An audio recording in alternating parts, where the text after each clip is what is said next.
6 ध्यान योग। जहाँ तक अष्टांग योग का संबंध है, विभिन्न यम नियमों तथा आसनों, जो प्राय शारीरिक मुद्रा ही हैं, के द्वारा ध्यान में प्रविष्ट होने के लिए आरंभिक प्रयासों को सकाम कर्म माना जाता है। ऐसे कर्मों से पूर्ण मानसिक संतुलन प्राप्त होता है, जिससे इंद्रियां वश में होती है। जब मनुष्य पूर्ण ध्यान में सिद्धहस्त हो जाता है, तो विचलित करने वाले समस्त मानसिक कार्य बंद हुए माने जाते हैं। किंतु कृष्ण भावना भावित व्यक्ति प्रारंभ से ही ध्यानावस्थित रहता है, क्योंकि वह निरंतर कृष्ण का चिंतन करता है। इस प्रकार कृष्ण की सेवा में सतत व्यस्त रहने के कारण उसे सारे भौतिक कार्यकलाप बंद हुए माने जाते हैं। जब मनुष्य भगवान की दिव्य प्रेमा भक्ति में पूरी तरह लगा रहता है, तो वह अपने आप में प्रसन्न रहता है और इस तरह वह इंद्रिय तृप्ति या सकाम कर्म में प्रवृत्त नहीं होता। अन्यथा इंद्रिय तृप्ति में लगना ही पड़ता है, क्योंकि कर्म किए बिना कोई रह नहीं सकता। बिना कृष्ण भावनामृत के मनुष्य सदैव स्वार्थ में तत्पर रहता है, किंतु कृष्ण भावना भावित व्यक्ति कृष्ण की प्रसन्नता के लिए ही सब कुछ करता है।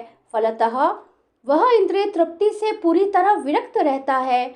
जिसे ऐसी अनुभूति प्राप्त नहीं है, उसे चाहिए कि भौतिक इच्छाओं से बचे रहने का वह यंत्रवत प्रयास करे, तभी वह योग की सीढ़ी से ऊपर पहुंच सकता है।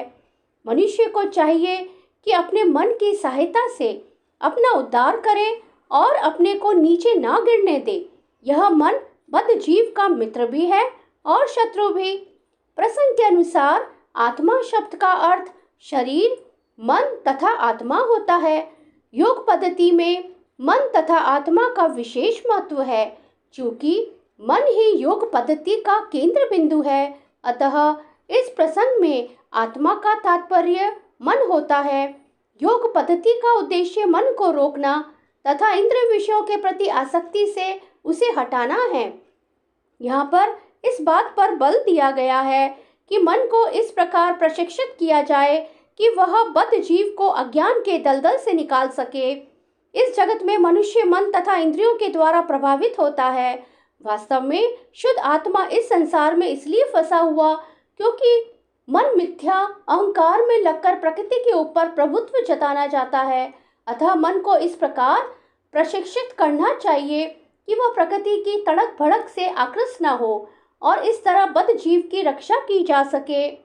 मनुष्य को इंद्र विषयों में आकृष्ट होकर अपने को पतित नहीं करना चाहिए। जो जितना ही इंद्र विषयों के प्रति आकृष्ट होता है, वह उतना ही संसार में फंसता जाता है। अपने को विरत करने का सर्वोत्कृष्ट साधन यही है कि मन को सदैव कृष्ण भावनामृत में निरत रखा जाए। मन एवं मनुष्याणाम कारणाम बंध मोक्षयोः बंध्याय विषयासंगो मुक्ते निर्विषयम मनः। मन ही मनुष्य के बंधन का और मोक्ष का भी कारण है। इंद्र विषयों में लीन मन बंधन का कारण है और विषयों से विरक्त मन मोक्ष का कारण है। अतः जो मन निरंतर कृष्ण भावनामृत में लगा रहता है, वही परम मुक्ति का कारण है। श्री कृष्ण शरणम ममः, श्री कृष्ण शरणम ममः, श्री कृष्ण शरणम ममः।